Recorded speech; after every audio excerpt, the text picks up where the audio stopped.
Immediately after the 2017 presidential election results were announced, you've mentioned as we started that you really did go and make peace with the president prior to you parting ways with the deputy president.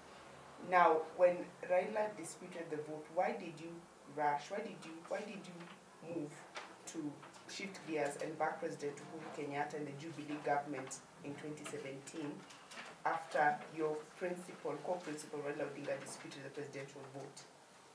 We did dispute, first of all, we did dispute the presidential in the entire elections. But within NASA, myself and I think Kalonzo, we insisted that we should just go to court. Some of our colleagues were saying, no, there will be no use in this court. It is going to be messy and they are not going to be helpful. Let us just prosecute the division of this republic into Kenya A, Kenya B. And they actually came up with a map. That was simply not acceptable to me. Because what am I saying? That Bomet becomes where? Where does Bomet go? Kenya B or Kenya A? And then where does that drive us? So I told my colleagues, no, that is the route to Biafra. Yeah, you can never split a country. This is politics. Even if these guys steal now, I don't think that is enough reason for us to cause bloodshed, because that is worse. I disagreed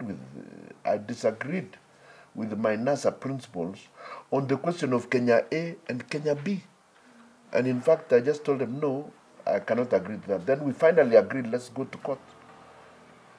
And I said, yes. But they were saying, go to court now to do what? Told them, we prosecute in the Kenyan court, in the public court.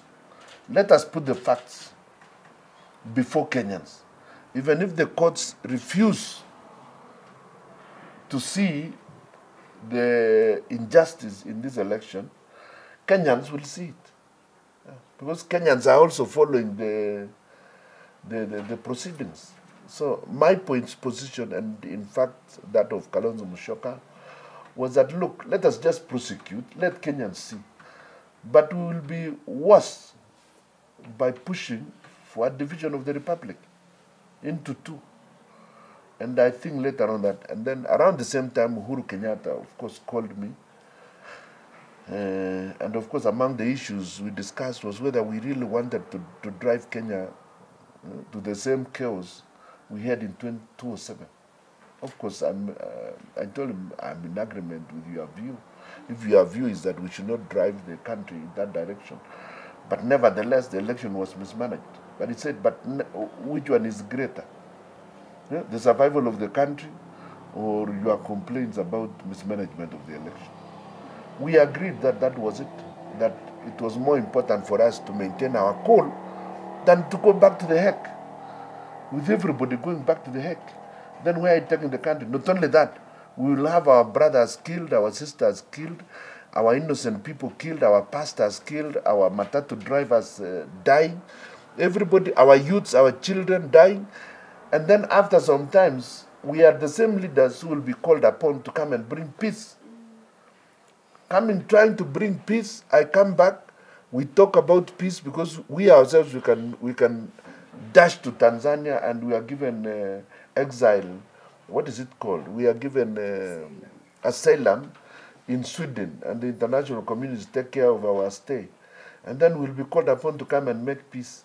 To come and make peace when probably 10% of Kenyans are dead. So what will be the use of the peace? Because the 10% of Kenyans who will have died will not come back simply because there is peace. And that is what, that was the issue we were discussing in 2013, when we were saying let TNA work together with URP. We were simply saying that, look, the Kalenjins and the Kikuyus, in Nakuru specifically, have been the cause of sufferings of all the other Kenyans. So it was a hard sell to the Kalenjins that we now want to make peace through making a political marriage. with the Kikuyu-led party. We said, yes, if this will bring peace to Kenyans, then let it be. Because what is better? Every time after every election, I've been in this field since 1992, when this whole nonsense started. Every time we do an election, there will be immediate violence and deaths, starting from Nakuru. And then it spreads across the country. And then, of course, the leaders, that time Moi, Kihika Kimani, and others, start talking together, Akina Njenga Karume, and then the rest of us tagging along with Moi. And Akina Biwot and the rest leading us, but us following. We would say there is peace after 3 months. The people we have kept burying do not resurrect simply because we are now saying tuachane na siasa tuendelee na maendeleo. Watu wanakubali. Lakini watu wale tumewaua hawako. They are not going to wake up simply because we've agreed let there be peace. Those fellows just died. And no one wins when you are, even if one of your brothers die and the other one, 3 of them die. Where is, even when peace comes, even your single brother will not come back. So let's forget that nonsense. We agreed in 2013 that we are going to team up with TNA with or without the previous violence in mind.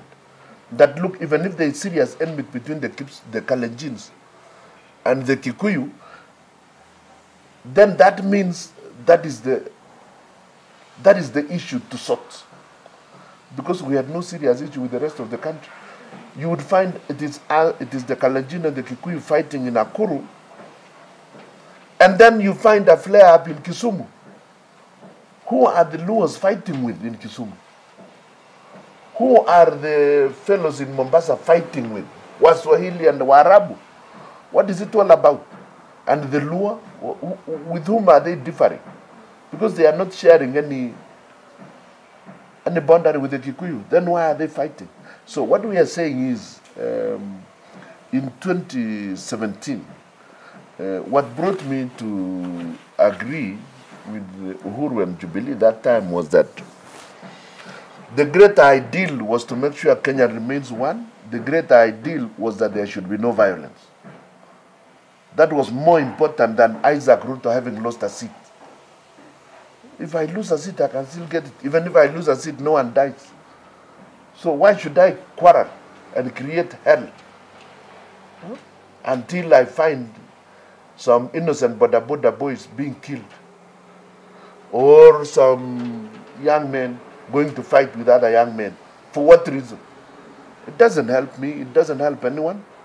It is actually bad manners.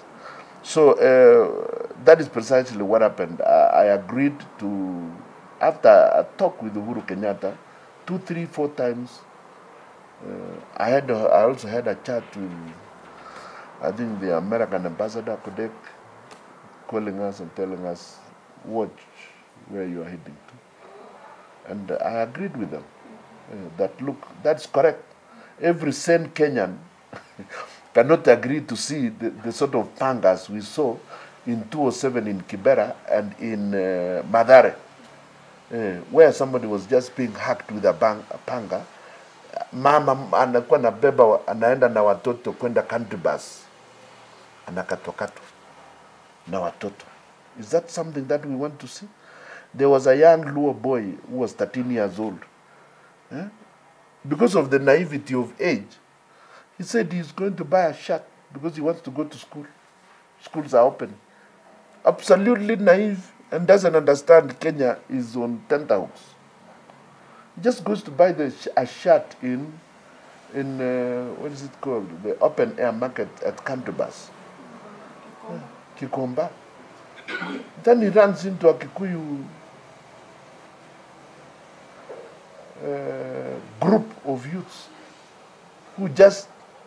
who are having the strange imagination that they have to fight for their own. The boy was thoroughly messed up. I don't even know whether he survived. I just didn't want to watch that clip again. You know, a young man going to, and then that boy had absolutely no idea that there was a fight between the Kikuyu and the Luo. And here it is, he becomes mincemeat. So, and he was just going to buy a shirt because he wants to report to school. No one advised him that it is very dangerous to do that in Nairobi at that time. Now, is that the country we want to be seeing? And that is why I quickly agreed with Uhuru Kenyatta, and I told him I'll attend your meeting at Kapkatet. And I'm not going to participate in any more talk about Kenya A, Kenya B, or anything that is likely to bring violence. We better have Uhuru Kenyatta and William Ruto, even if they messed up the elections, you lead the country peacefully. The rest of us can wait another day without endangering the lives of others. Usually, differences in politics is never a permanent situation. And earlier on, there were serious issues that led to our party together earlier, including the push to have political parties merged. I did not consider that as a wise move, and I did put my foot down on that and even formed Chama Shinani. Another issue at that time was the question of devolution. I am an ardent devolutionist, and I would like devolution to be actualized to the fullest as written down in the Constitution, and even improved. In fact, I would prefer a much more improved system of devolution. And we therefore differed with him at that time. He was the chairman of IBEC, and I was the chairman of the Council of Governors. And the two of us kind of had to push the two different sides of the question of devolution and the national government. And the rest is basically history. They decided that they could come and steamroll Joyce Laboso to become the governor. And they have confessed that a number of times. They did that in Nairobi's All Saints Cathedral when they were at the Requiem Mass. They did that in Bomet. They confessed that they had to steamroll Joyce to have a woman face in the gubernatorial club. So there it was, and but nevertheless, I decided to let things move on. I am not a newcomer to politics, and I've differed with my friends in the political arena a number of times, and every other time we have made friends again, because these political issues are never permanent, and they are never quite personal. And we've differed with all other political leaders, and they became friends. That's what I've learned over time. And therefore, there was absolutely nothing wrong when we met with William Ruto in January. And remember, we patched up our differences with Uhuru Kenyatta fastest. That was in August 2017. Just after the elections, we did not take 10 or 14 days. We mended our differences with Uhuru Kenyatta. At that time, we did not quite link up with William. But as we moved on, we started talking, and when he came to Bomet, he came twice. I wasn't present, but that time I opted to come and welcome him. Because also even the people here were of the view that we needed to mend fences, or even the interpersonal relations, because a lot of people here were stressed by that, not just here, but within the Kalenjin nation, were of the view that we should not be fighting, and that once elections are over, let's team up. Therefore, at that time, we discussed. We were in Joyce Corrid's house, and we basically agreed that we needed to work together.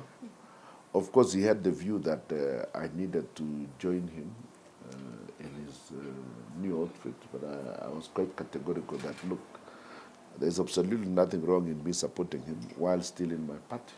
And that is how we We made the discussion, and we kind of, in my view, created that consensus that he needed the support at this point in time more than any other time. And I also pointed out to him that we had agreed at some point when he started his political journey towards the pinnacle. We agreed in Eldoret that we will support him for the long haul. And we were basically four of us. I think it was myself, Mheshimiwa Musa Sirma, Mheshimiwa Koros, Mheshimiwa Lagat, and Mheshimiwa Charles Keter, and Mheshimiwa Joshua Kutun. No, Joshua Kutun at that time hadn't come. It was those five. We agreed that fine, let's support him to move on, because Moi had retired and he was definitely starting to recede from the political scene. Yes. So we agreed we'd back him up. So I've kept reminding myself and everyone, including himself, that we made that commitment at that time. That time it wasn't quite the right thing, considering that Moi still felt he was the man in charge, even after retirement. But we still thought, no, now things have changed, we must move on. And that is it. So when we discussed in Silibwet, I basically agreed that let's move on.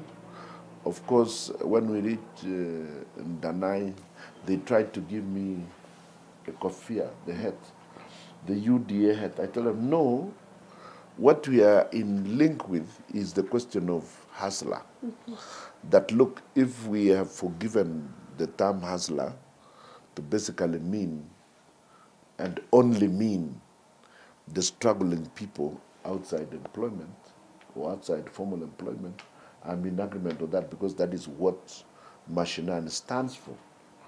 Yeah, when he started explaining again about his concern about the people out there in the Juakali areas, I said, fine.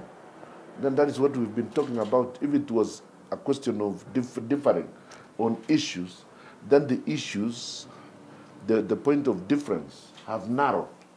And since these issues have narrowed, then what is it? I have no quarrel with him on any personal issues. I live in Bomet, he lives in Wasingishu. I contest, I do my politics here, he does his there. So, and then the national issues is ours, all of us. So basically that is how we linked up. I made it clear in Danai that I'm the party leader of Chama Shinani, and you cannot give me a UDA hat or a UDA t-shirt. But my kofia can have the word hustler, because that is also in agreement with Mashinani. So we said we are in hustler, Mashinani. Taking you back a bit, we had discussed that issue in our NEC meeting as Chama Shinani in November in Nakuru. And we decided that everyone would be free to support a presidential candidate of his own choice. And most of the people who were there agreed that, or proposed that we support William Ruto, except Buzek, who was our Secretary General. And then when we took the vote, we found it was overwhelming that the people in Mashinani National Executive Committee agreed that let us now team up with William and see how we are moving on. In any case, he was the only presidential candidate who had declared his interest at that time. And a lot of us felt that, fine, I think we can patch up so that we reduce tensions. Once that was agreed on, when we met in January, we had talked on phone earlier, we agreed that, fine, let's proceed on. But the point is, Chama Shinani, as an institution, agreed to support him, not to merge or to dissolve. Our understanding is that we have agreed as Chama Shinani to support the presidency of William Ruto. We cannot ask him to come and endorse us for any seats. there is Chama Shinani, and there is his UDA.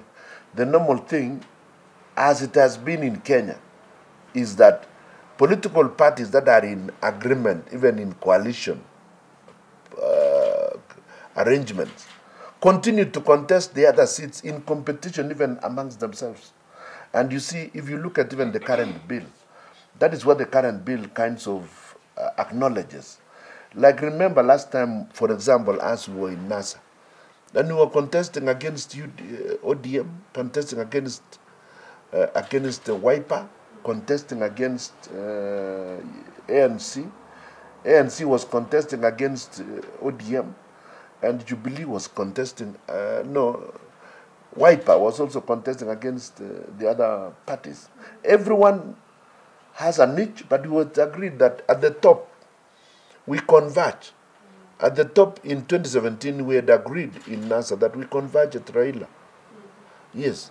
So it's the same thing that we are saying in Chama Shinani, that look, as Chama Shinani, we are converging at the top for William Ruto. That doesn't mean we are asking that the region be zoned. We don't want zoning. And I agree with William on that question. I also don't want zoning. I'm not going to tell him that Bomet is zoned as a CCM zone.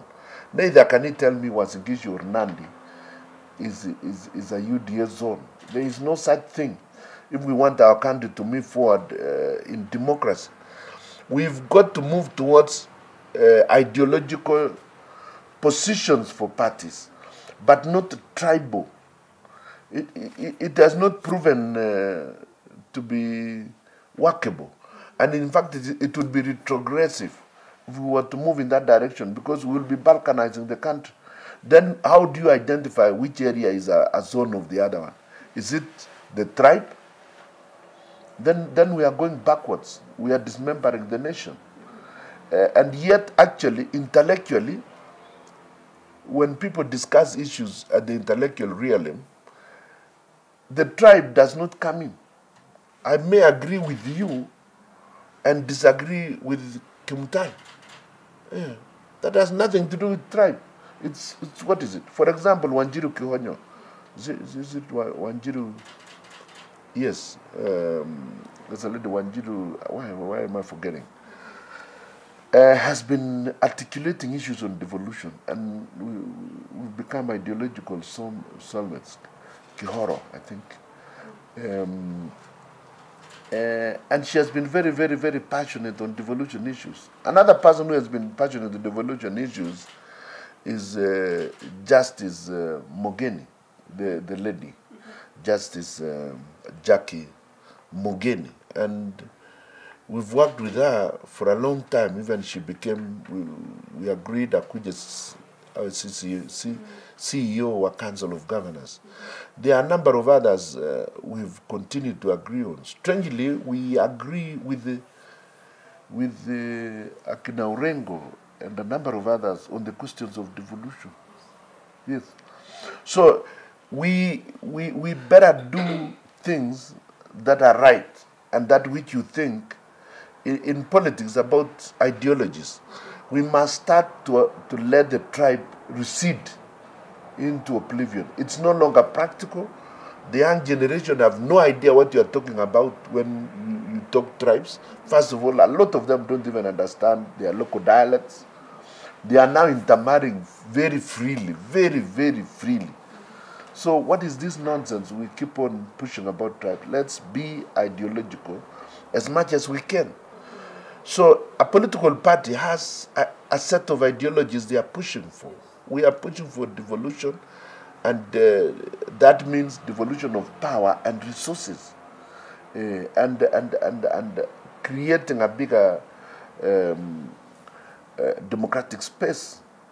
So that is what I've always believed in. Chama Shinani is not a tribal party. I am the leader. The chairman comes from Isiolo. The chairman comes from Isiolo. The treasurer has been from Turkana. The membership is spread across the country. We have got members of county assembly in Kisii. We've got members of county assembly in Kakamega. We've got them, in fact, there are more elective seats in Masai Land, in Chama Shinane, than we have in Bomet or in Kalenjin, Rift Valley. So the ideas of devolution have been embraced countrywide. We currently have women reps contesting in Kitui, in Machakos, other candidates in so many other areas. We've got so many parliamentary candidates currently across the country. So I don't think William would be, unless he showed us his parameters for a tribal party. I would like to know what a tribal party is.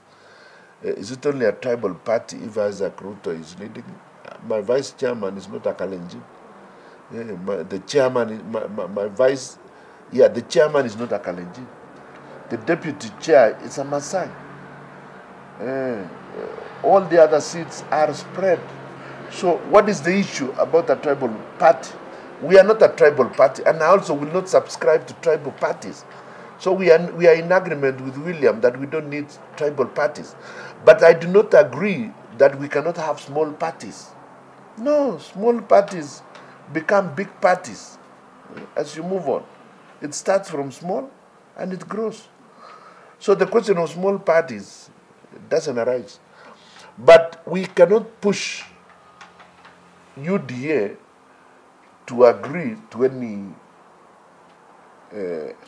anything they do not agree on. Yeah, but if Kiunjuri has an idea that he's articulating and he feels it's best articulated in that manner, why wouldn't we allow Kiunjuri that right? If Moses Kuria feels he can push a certain idea at the same time agreeing to the presidency of William Ruto, why would we say we don't need Moses Kuria?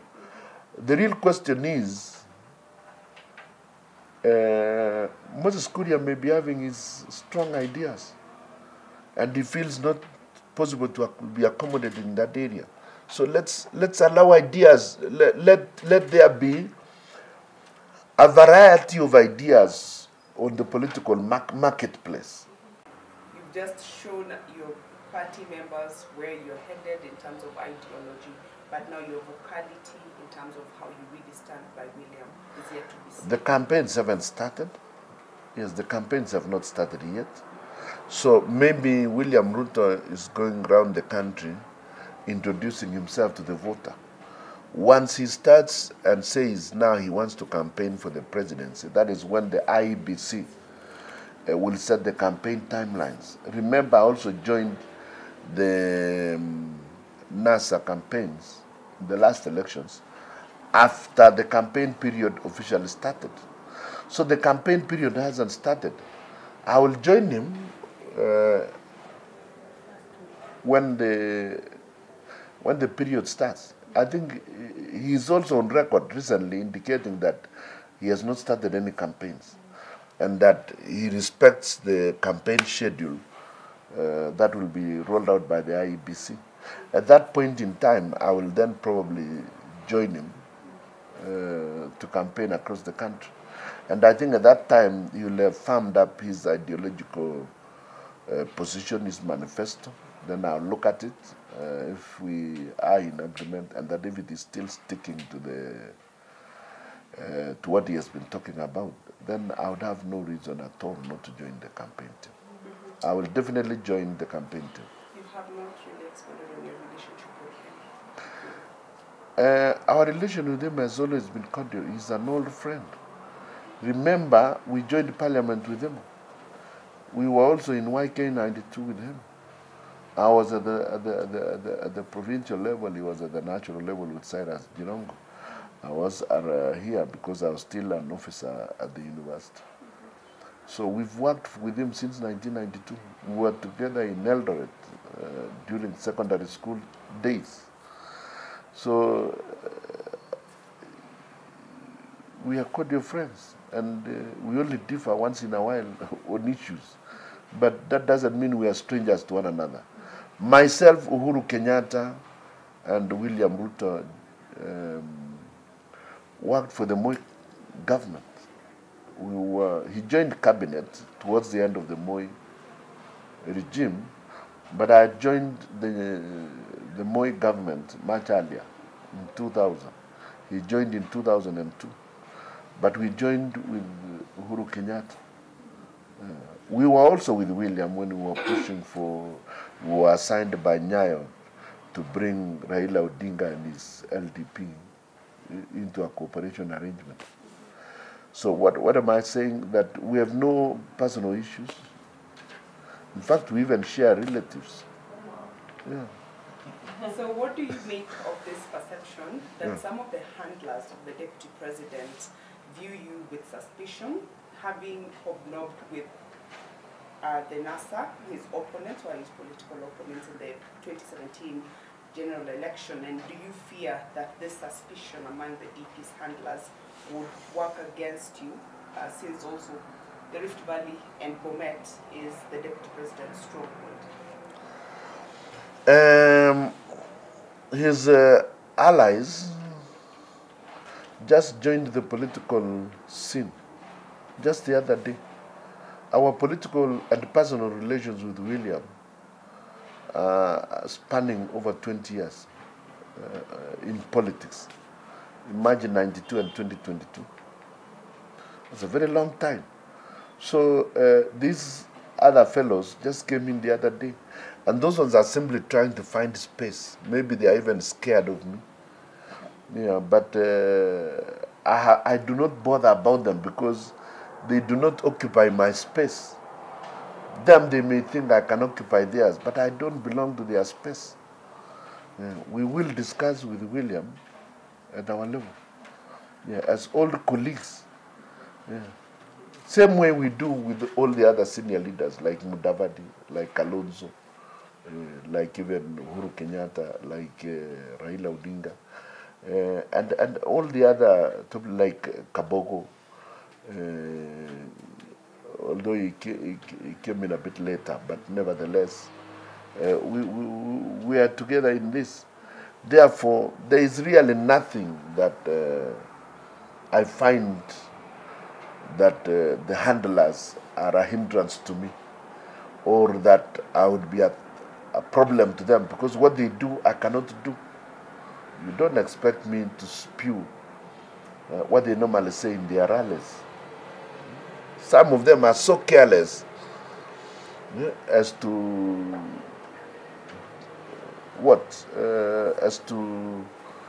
as to abuse other communities. You know?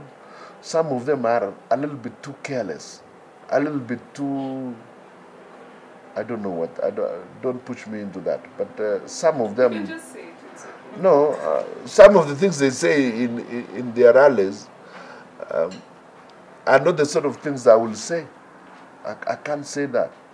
It's not in my nature to abuse other leaders or to be derogatory about other Kenyan communities or even race.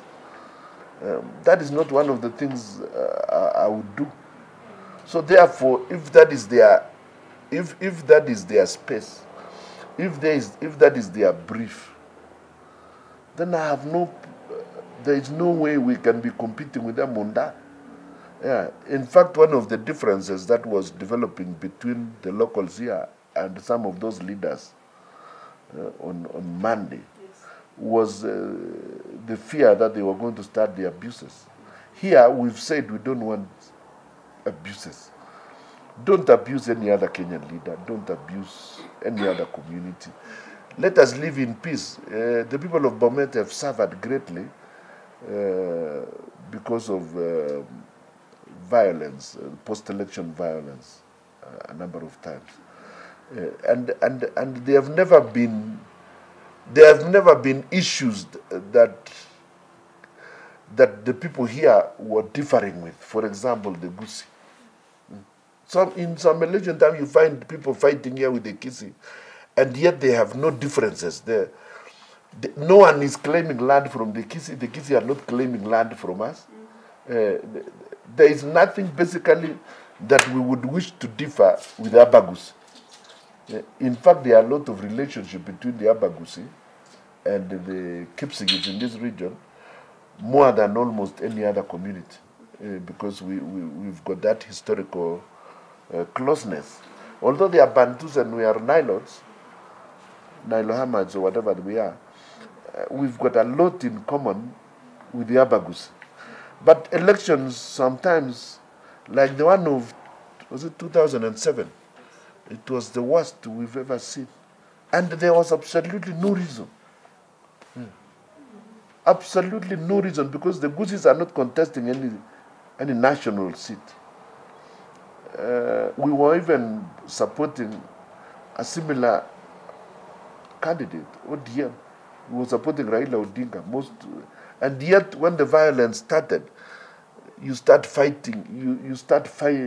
You find people fighting who are interrelated and have a lot of symbiotic relationship. Look at what we were doing with the Maasai. For what reason? And we have no political differences with the Maasai. In fact, we generally vote together or sometimes differently. But nevertheless, we are together with the Maasai here. In fact, these three communities have more to do with Bomet than even the North Rift. We have more to do with the Gusii, Nyamira, Kisii, and Narok, Transmara. And then there is a forest in between us and the other side. So we are more with these other groups here than we are with the other groups. So there would be no reason for anyone to start fighting their own neighbors.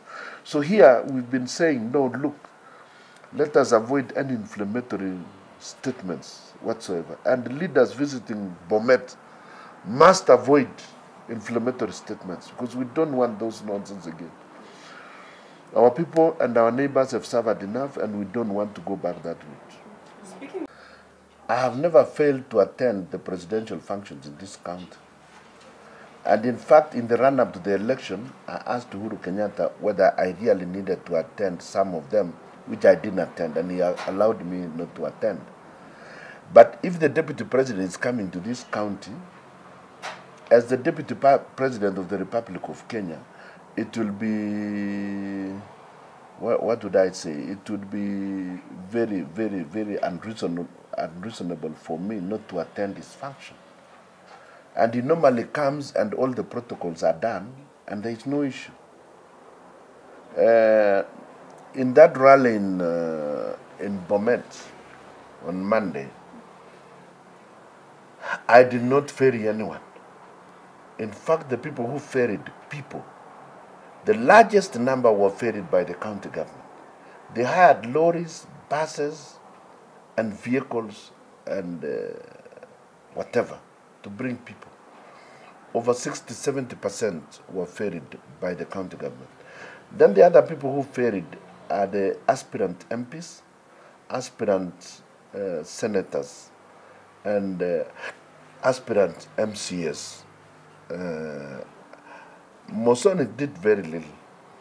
He did not ferry much, because we have to be honest. There were not too many being ferried.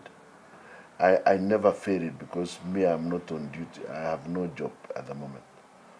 So I can't put aside $1 million shillings to bring people, or 2 million. What for? The only thing I normally do is go around and talk to people. And some of them came on foot. But unless you had a yellow T-shirt, you would not be allowed into the field.